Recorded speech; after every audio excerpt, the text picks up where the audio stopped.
हम्म। चलिए आज एक ऐसे वायरस के बारे में बात करते हैं जो जो बिना किसी के खांसने या छींकने के फैलता है। हाँ, कोई कीटाणु नहीं होता, कोई शारीरिक संपर्क भी नहीं। बिल्कुल। बस सोचिए कि एक कमरे में कोई व्यक्ति आता है और अचानक से वहां मौजूद हर इंसान का ब्लड प्रेशर बढ़ जाता है। हाँ, दिल की धड़कन तेज हो जाती है और दिमाग किसी खतरे का सिग्नल देने लगता है। एकदम सही। और देखिए ये कोई साइंस फिक्शन फिल्म का सीन नहीं है। ये ये एक ऐसी बायोलॉजिकल और मनोवैज्ञानिक सच्चाई है जिसे हम इंसान हर दिन महसूस करते हैं। सच में। और विज्ञान भी इस बात की पूरी तरह से पुष्टि करता है। हम्म, हम अक्सर इस वायरस को यानी कि गुस्से को सिर्फ एक व्यक्तिगत भावना मान लेते हैं। हाँ, हमें लगता है कि ये बस उस इंसान के अंदर की समस्या है। बिल्कुल। लेकिन न्यूरोलॉजी हमें बताती है कि ये असल में एक सामाजिक घटना है। ये हवा में फैलने वाले किसी इन्फेक्शन से कम नहीं है, जो सीधा सीधा एक नर्वस सिस्टम से दूसरे नर्वस सिस्टम तक यात्रा करता है। क्या बात है। और अम, यही हमारी आज की इस गहन चर्चा का मुख्य केंद्र है। इस विशेष चर्चा में आप सभी का स्वागत है। आज के हमारे स्रोत सच में बहुत ही अनूठे हैं। हाँ, क्योंकि एक तरफ हमारे पास 17 मई 2026 की अव्यक्त मुरली है, हम्म। जो एक बहुत ही गहरा आध्यात्मिक पाठ है, और दूसरी तरफ आधुनिक न्यूरोसाइंस और मनोविज्ञान के नजरिए से किया गया एक बहुत ही विस्तृत वैज्ञानिक विश्लेषण है। और हमारा मिशन आज ये समझना है कि कैसे ये प्राचीन आध्यात्मिक ज्ञान और भावनाओं को मापने वाला ये जो आधुनिक विज्ञान है, ये दोनों मिलकर हमें इमोशनल मास्टरी का रास्ता दिखाते हैं। बिल्कुल। कैसे चेतना का विकास हो और खास तौर पर क्रोध जैसी विनाशकारी ऊर्जा को कैसे बदला जाए। लेकिन चर्चा शुरू करने से पहले मैं ये साफ कर दूं कि हमारा उद्देश्य यहाँ पूरी तरह से निष्पक्ष रहना है। हाँ, ये बहुत जरूरी है। हम केवल स्रोत सामग्री में दी गई बातों का विश्लेषण कर रहे हैं, ताकि सुनने वालों को बिना किसी पक्षपात के आध्यात्मिक और वैज्ञानिक दोनों दृष्टियों का एक एकदम संतुलित सार मिल सके। यह निष्पक्ष दृष्टिकोण बहुत काम का है। देखिए, होता क्या है ना, जब भावनाओं और आध्यात्मिकता की बात आती है तो लोग अक्सर इसे केवल एक दर्शन या आस्था का विषय मान लेते हैं। सही कहा। लेकिन आज के जो स्रोत हैं वो हमें दिखाते हैं कि इसके पीछे एक ठोस मापी जा सकने वाली जैविक प्रक्रिया काम कर रही है। तो ठीक है, चलिए इसे थोड़ा खोलकर समझते हैं। हमारी स्रोत सामग्री की शुरुआत सबसे तीव्र भावना से होती है, यानी क्रोध। मुरली में एक बहुत ही रोचक और एकदम सीधा वाक्य है। उसमें लिखा है, क्रोध का भूत दूसरों के कनेक्शन में आता है। हाँ, भूत। अब भूत शब्द सुनते ही ऐसा लगता है जैसे जैसे कोई बाहरी ताकत हम पर हावी हो गई हो। अगर मैं इसे एक एनालॉजी से समझाऊं तो क्रोध ना पैसिव स्मोकिंग की तरह काम करता है। अच्छा, पैसिव स्मोकिंग कैसे? मान लीजिए कमरे में कोई एक व्यक्ति सिगरेट पी रहा है। अब भले ही बाकी लोग धूम्रपान नहीं कर रहे हों, लेकिन वो जो धुआं है ना, वो उनके फेफड़ों और दिमाग को भी प्रभावित करता है। क्रोध का धुआं भी कुछ ऐसा ही है। अरे वाह, ये पैसिव स्मोकिंग वाली एनालॉजी तो एकदम सटीक बैठती है। अगर हम वैज्ञानिक दृष्टिकोण से देखें तो क्रोध सभी मानवीय भावनाओं में सबसे अधिक सामाजिक रूप से संक्रामक है। ये सबसे जल्दी फैलता है। बिल्कुल। डर या उदासी उतनी तेजी से नहीं फैलती जितना गुस्सा। और इसके पीछे का जो जीव विज्ञान है वो हमारे मस्तिष्क के मिरर न्यूरॉन्स में छिपा है। मिरर न्यूरॉन्स, ये क्या होते हैं? ये न्यूरॉन्स हमारे दिमाग के वो छोटे छोटे रडार हैं जिनका काम ही अनजाने में दूसरों की भावनाओं, उनके चेहरे के सूक्ष्म हाव भाव और शारीरिक भाषा की नकल करना है। हम ना चाहते हुए भी सामने वाले की कॉपी करने लगते हैं। हाँ, जैसे दो वाईफाई राउटर एक दूसरे के सिग्नल को पकड़ते हैं ना, वैसे ही जब कोई क्रोधित व्यक्ति कमरे में आता है तो इन मिरर न्यूरॉन्स के कारण दूसरों के शरीर में भी कॉर्टिसोल का स्तर अचानक बढ़ जाता है। और कॉर्टिसोल तो मुख्य स्ट्रेस हार्मोन है ना? बिल्कुल। और मनोविज्ञान में इस पूरे घटना को एमिगडाला हाईजैक कहा जाता है। एमिगडाला हमारे दिमाग का वो प्राचीन हिस्सा है जो खतरे को पहचानता है। जब ये हाईजैक होता है तो ये हमारे मस्तिष्क के तार्किक हिस्से यानी प्रीफ्रंटल कॉर्टेक्स तक जाने वाले खून के प्रवाह को ही रोक देता है। सोचने समझने वाला हिस्सा एक तरह से शट डाउन हो जाता है। एकदम सही।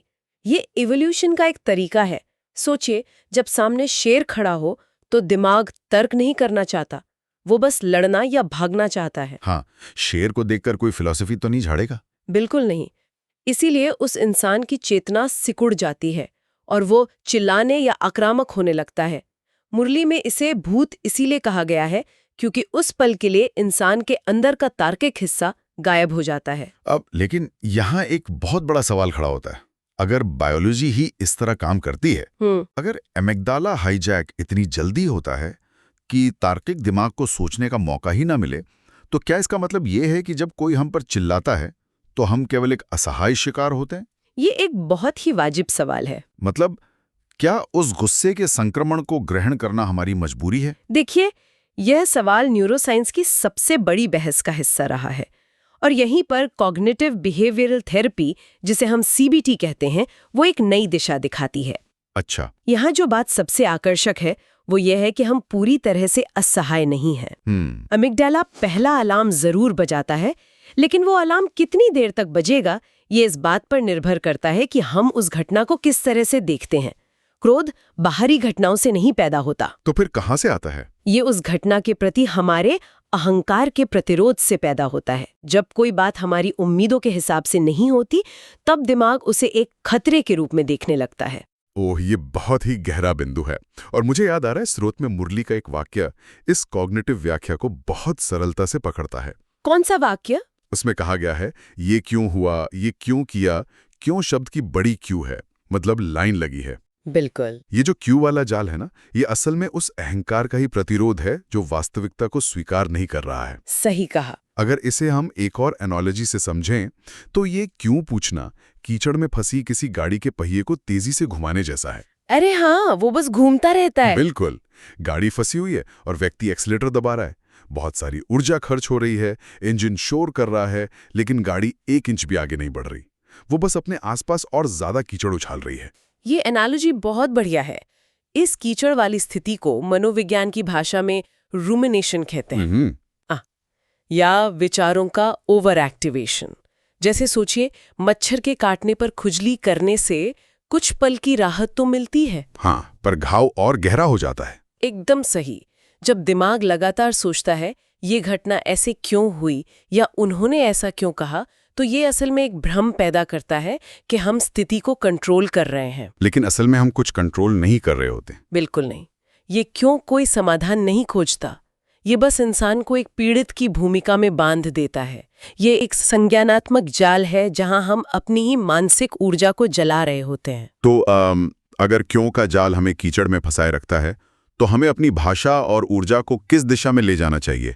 यहाँ बात सच में बहुत दिलचस्प हो जाती है। बताइए। स्रोत सामग्री में ना भाषा को बदलने पर बहुत जोर दिया गया है। मुरली कहती है, कह नहीं कमाल बोलो। कह नहीं कमाल बोलो। हाँ, मतलब शिकायत की भाषा को पूरी तरह से छोड़ना होगा। और इसके साथ ही एक बहुत गहरा आध्यात्मिक प्रतीक दिया गया है, अक्का फूल। ये अक्का फूल क्या होता है? परंपरानुसार ये एक कड़वा और जहरीला फूल है जिसे शिव पर चढ़ाया जाता है। ये विचार मुझे एकदम इमोशनल रिसाइकलिंग जैसा लगता है। Emotional recycling? हाँ, जैसे प्लास्टिक के जहरीले कचरे को जमीन में गाड़ने के बजाय उसे किसी कारखाने में ले जाकर पिघलाया जाए और एक मजबूत ईंट में बदल दिया जाए। मतलब क्रोध को दबाना नहीं है, बल्कि उसे एक नए रूप में ढालना है। ये बहुत ही खूबसूरत बात है, क्योंकि देखिए, भावनाओं को दबाना और उन्हें ट्रांसफॉर्म करना, ये दोनों बहुत अलग चीजें हैं। विज्ञान इस बारे में क्या कहता है? जब हम लगातार शिकायत वाले शब्दों का प्रयोग करते हैं ना, तो हम न्यूरोबायोलॉजी के स्तर पर अपने मस्तिष्क में न्यूरल नेगेटिविटी बायस को मजबूत कर रहे होते हैं। अच्छा, मतलब दिमाग को नेगेटिव सोचने की आदत पड़ जाती है। बिल्कुल। मस्तिष्क का एक नियम है, जो न्यूरॉन्स एक साथ फायर होते हैं वे एक साथ वायर हो जाते हैं। बार बार शिकायत करने से दिमाग के उन रास्तों का निर्माण होता है जो हर स्थिति में सिर्फ और सिर्फ नकारात्मकता ही खोजते हैं। तो जब मुरली कहती है कि कमाल बोलो, यानी शिकायत की जगह रचनात्मक शब्दों का इस्तेमाल करो, तो इसका हमारे शरीर पर क्या असर होता है? यह सीधे तौर पर हमारे नर्वस सिस्टम के रसायन को बदलता है। विज्ञान इसे न्यूरोप्लास्टिक रीवायरिंग कहता है। जब इंसान शिकायत मोड से निकलकर क्रिएटिव मोड में आता है, तो दिमाग का वो सोचने वाला हिस्सा, प्रीफ्रंटल कॉर्टेक्स, वापस एक्टिव हो जाता है। अरे वाह! अब वो अक के फूल वाले प्रतीक को ही देख लीजिए। दबाया गया गुस्सा शरीर के भीतर ही घूमता रहता है और अंत में एंजाइटी या डिप्रेशन का रूप ले लेता है। हाँ, जो कि आजकल बहुत आम है। बिल्कुल। लेकिन जब उस ऊर्जा को एक उच्च चेतना को अर्पण कर दिया जाता है, तो वो ऊर्जा नष्ट नहीं होती। मनोविज्ञान इसे इमोशनल एल्केमी कहता है। मतलब जहर को अमृत बनाना। हाँ, वही क्रोधित ऊर्जा अब आध्यात्मिक शक्ति, स्पष्टता और जीवन में स्वस्थ सीमाएं, मतलब बाउंड्रीज तय करने के साहस में बदल जाती है। लेकिन इस पूरी इमोशनल एल्केमी का अंतिम लक्ष्य क्या है? स्रोत के अनुसार इसका परिणाम है एक दर्पण बनना। एक दर्पण? हाँ, एक ऐसा दर्पण जो बिना किसी प्रतिक्रिया के, बिना किसी विकृति के बस सच्चाई को दर्शाता है। लेकिन यहाँ मेरे मन में एक बहुत बड़ा व्यावहारिक सवाल उठता है। क्या सवाल? मुरली में ना पवित्र प्रवृत्ति की बात की गई है, जिसका मतलब है कि पारिवारिक जीवन में रहते हुए बिना क्रोध के रहना। अब देखिए, किसी शांत पहाड़ की चोटी पर बैठकर शांत दर्पण बनना तो शायद आसान है। हाँ, वो तो कोई भी कर लेगा। बिल्कुल, लेकिन असलियत दुनिया की प्रयोगशाला में जब आपका बच्चा जोर जोर से रो रहा हो या पार्टनर के साथ किसी बात पर तीखी बहस हो रही हो, तब ये नॉन रिएक्टिव दर्पण कैसे बना जा सकता है? ये एक बहुत बड़ी चुनौती है, इसमें कोई शक नहीं है। हाँ ना? इसीलिए तो परिवार को आध्यात्मिक मास्टरी की सबसे बड़ी प्रयोगशाला कहा गया है। आधुनिक मनोविज्ञान इस पारिवारिक चुनौती को अटैचमेंट रिएक्टिविटी के सिद्धांत से समझाता है। मतलब ये अटैचमेंट से जुड़ा है? बिल्कुल। हमारे नर्वस सिस्टम के जो सबसे गहरे ट्रिगर होते ना, वो अजनबियों के साथ कभी सक्रिय नहीं होते। वे हमारे करीबी रिश्तों जैसे माता पिता, जीवन साथी या बच्चों के साथ ही सक्रिय होते हैं। ऐसा क्यों होता है? मतलब हम किसी अजनबी की गलती बर्दाश्त कर लेते हैं, लेकिन करीबी इंसान की वही गलती हमें अंदर तक हिला देती है। ऐसा क्यों? क्योंकि बचपन की सारी कंडीशनिंग, हमारी पहचान से जुड़े डर और असुरक्षाएं सब इन्हीं करीबी रिश्तों में गूंथी होती हैं। अच्छा। जब एक पार्टनर आलोचना करता है तो एमिगडाला उसे सिर्फ एक टिप्पणी नहीं मानता, वो उसे सीधे अस्वीकार या अस्तित्व के खतरे के रूप में देखता है। इसीलिए लोग परिवार में सबसे ज्यादा आक्रामक होते हैं। बिल्कुल। और इस प्रयोगशाला में सफल होने के लिए जो तकनीक बताई गई है वो है मेटा अवेयरनेस। मेटा अवेयरनेस, क्या ये वही है जिसे ध्यान या साक्षी भाव कहा जाता है? हाँ, एकदम वही।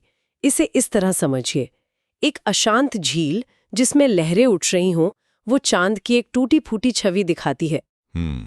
लेकिन जब झील पूरी तरह से शांत होती है तो वो चांद को वैसा ही दिखाती है जैसा वो है। मेटा अवेयरनेस का मतलब है अपने ही विचारों और भावनाओं को एक बाहरी दर्शक की तरह देखना। मतलब खुद को दूर से देखना। हाँ, जब व्यक्ति साक्षी भाव में स्थिर हो जाता है तो सामने वाले की आक्रामकता उसे हिला नहीं पाती। वो दर्पण की तरह काम करता है। वो सामने वाले के गुस्से की आग में अपनी प्रतिक्रिया का ईंधन नहीं डालता। ये सच में बहुत ही शक्तिशाली अवस्था लगती है। और स्रोत में यह भी बताया गया है कि जब कोई इंसान इस साक्षी भाव को हासिल कर लेता है तो उसका असर सिर्फ उस इंसान तक सीमित नहीं रहता। बिल्कुल। यहाँ प्रत्यक्ष प्रमाण की बात की गई है। मतलब लोगों को उपदेश देने से ज्यादा आपका खुद का जीवन और आपकी ऊर्जा उनके लिए एक उदाहरण बन जाती है। अगर हम इसे व्यापक संदर्भ से जोड़ें तो मनोविज्ञान में इसे सोशल मॉडलिंग थ्योरी और को-रेगुलेशन कहा जाता है।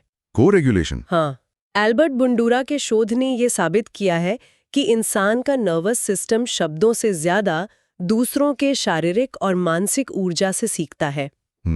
जैसे शुरुआत में हमने देखा कि एक क्रोधी व्यक्ति दूसरों में स्ट्रेस हार्मोन बढ़ा देता है, उसी तरह एक पूरी तरह से शांत इंसान जो साक्षी भाव में है, वो अपनी मौजूदगी मात्र से कमरे में मौजूद अन्य लोगों के नर्वस सिस्टम को हील करने लगता है। ये तो बहुत ही अद्भुत बात है। मुरली में इसे स्थिति से सेवा कहा गया है, जहां आपको कुछ बोलने की जरूरत नहीं होती, केवल आपकी मानसिक स्थिति ही वातावरण को बदल देती है। और शायद इसीलिए स्रोत में एक बहुत काम की चेतावनी भी दी गई है, समय को टीचर मत बनाओ। ये बहुत ही व्यावहारिक बात है।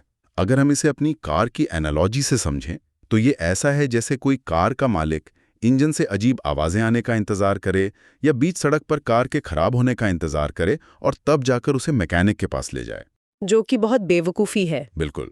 इसके बजाय समझदारी इसी में है कि समय समय पर कार की सर्विसिंग की जाए, उसका तेल बदला जाए। लेकिन इंसान अक्सर तभी बदलता है जब कोई बड़ा संकट आता है। ये इंसान की एक बहुत बड़ी फितरत है कि वो बदलाव के लिए दर्द का इंतजार करता है। हाँ। लेकिन राजयोग और ये पूरा वैज्ञानिक ढांचा हमें प्रिवेंटिव केयर सिखाता है। ये क्राइसिस मैनेजमेंट नहीं है, बल्कि संकट आने से पहले ही अपने दिमाग को मजबूत करना है। इसमें सामूहिक ध्यान का भी बहुत बड़ा महत्व बताया गया है, जिसे स्रोत में साथ रहेंगे कहा गया है। जब बहुत से लोग एक साथ ध्यान करते हैं तो एक इमोशनल रेजोनेंस पैदा होता है जो पूरे समूह को शांत करता है। तो इस सब का असल मतलब क्या है? सुनने वाले इस सारी वैज्ञानिक और आध्यात्मिक जानकारी को अपनी रोजमर्रा की जिंदगी में कैसे लागू कर सकते हैं? ये सबसे जरूरी सवाल है है। ना? स्रोत में चेकिंग और चेंजिंग का एक बहुत ही दिलचस्प होमवर्क दिया गया। मुरली में कहा गया है कि रोज रात को अपनी डायरी में ओके लिखें। ये खुद को चेक करने का तरीका है। आधुनिक मनोविज्ञान इसे हैबिट ट्रैकिंग या कॉन्शियसनेस बेस्ड सेल्फ रेगुलेशन कहता है। अच्छा। जब कोई व्यक्ति अपनी मानसिक स्थितियों को ट्रैक करने लगता है तो उसका दिमाग अनचाहे पैटर्न्स को खुद ब खुद तोड़ने लगता है। स्रोत में जो 5 व्यवहारिक कदम बताए गए हैं वो पूरी तरह से न्यूरोलॉजी पर आधारित है। तो चलिए उन 5 कदमों पर थोड़ी बात करते हैं। पहला कदम है, जब भी गुस्सा आए तो क्यों हुआ की जगह ये सोचना कि अब क्या करना है। मतलब समस्या से ध्यान हटाकर समाधान पर लाना। ये शिफ्ट बहुत अहम है। जब दिमाग क्यों से हटकर अब क्या पर जाता है तो खून अमिगडाला से निकलकर वापस सोचने वाले हिस्से की ओर जाने लगता है। व्यक्ति सर्वाइवल मोड से निकलकर प्रॉब्लम सॉल्विंग मोड में आ जाता है। समझ गया। दूसरा कदम है ऑब्जर्वेशन, यानी अपने शरीर को देखना। क्रोध के समय शरीर के तापमान और दिल की धड़कन पर ध्यान देना। हाँ, जब इंसान अपने ही शरीर में हो रहे बदलावों को एक नाम देने लगता है, जैसे मेरी धड़कन तेज हो रही है, तो दिमाग का डर वाला हिस्सा शांत होने लगता है। इसे विज्ञान में अफेक्ट लेबलिंग कहते हैं। क्या बात है। और तीसरा कदम है प्रतिक्रिया देने से पहले 6 सेकंड का ठहराव। बस 6 सेकंड का पॉज। ये इतना महत्वपूर्ण क्यों है? ये विशुद्ध जीव विज्ञान है। जब एमिगडाला ट्रिगर होता है तो जो स्ट्रेस केमिकल्स खून में घुलते हैं उन्हें अपनी पहली लहर पूरी करने में औसतन 6 सेकंड लगते हैं। अच्छा, बस 6 सेकंड? हाँ। अगर इंसान उन 6 सेकंड में कोई शब्द नहीं बोलता तो वो उस भूत के वश में आने से बच जाता है और उसका तार्किक दिमाग वापस ऑनलाइन आ जाता है। चौथा कदम तो मुझे एक बड़ी चुनौती लगता है। दिन में 1 घंटे के लिए नो कंप्लेंट, मतलब कोई शिकायत नहीं करने का अभ्यास। उस 1 घंटे में किसी की कोई बुराई नहीं करनी है। ये इसलिए जरूरी है क्योंकि ये अभ्यास दिमाग के उन रास्तों को भूखा मार देता है जो नकारात्मकता के आदी हो चुके हैं। जब हम जानबूझकर शिकायत नहीं करते तो दिमाग नए और ज्यादा सकारात्मक सर्किट बनाने पर मजबूर हो जाता है। बेहतरीन। और 5वां कदम है रिलेशनशिप मेडिटेशन। मुश्किल लोगों से मिलने से पहले ये विचार करना कि ये आत्मा भी केवल शांति चाहती है। ये सहानुभूति पैदा करने का बहुत सुंदर तरीका है। जब हम दूसरे व्यक्ति को एक खतरे के रूप में देखने के बजाय एक ऐसे इंसान के रूप में देखते हैं जो खुद संघर्ष कर रहा है, तो हमारा नर्वस सिस्टम खतरे का सिग्नल भेजना बंद कर देता है और बातचीत का पूरा माहौल ही बदल जाता है। बिल्कुल। अगर इन सभी कदमों और पूरी चर्चा को हम एक धागे में पिरोएं तो ये मन वाणी कर्म की पवित्रता की ओर इशारा करती है। मनोविज्ञान में इसे कॉन्ग्रुएंस कहा जाता है। कॉन्ग्रुएंस। हाँ, इसका सीधा सा मतलब है कि व्यक्ति जो सोच रहा है, जो बोल रहा है और जो कर रहा है, उन तीनों के बीच एक तालमेल हो। जब इन तीनों में कोई अंदरूनी युद्ध नहीं चल रहा होता तो नर्वस सिस्टम की थकान अपने आप मिट जाती है। ये कॉन्ग्रुएंसी इंसान को उच्चतम मानसिक अवस्था तक ले जाती है। स्रोत में शिव जयंती का जो अर्थ बताया गया है उसे अगर हम न्यूरोसाइंस के नजरिए से देखें तो शिव चेतना का अर्थ है अहंकार का कम होना, फ्रंटल कॉर्टेक्स का कंट्रोल बढ़ना और एक उच्च चेतना का जन्म लेना। इस अव्यक्त मुरली का अंतिम लक्ष्य यही है कि इंसानों को रिएक्शन बेस्ड प्राणी से बदलकर रिस्पॉन्स बेस्ड प्राणी बनाया जाए जो सोच समझकर उत्तर दे। ये सचमुच एक विकासवादी यात्रा है। खैर, जैसे जैसे ये चर्चा अपने समापन की ओर बढ़ रही है, मैं उस वायरस वाले विचार पर वापस जाना चाहूंगा जिससे हमने शुरुआत की थी।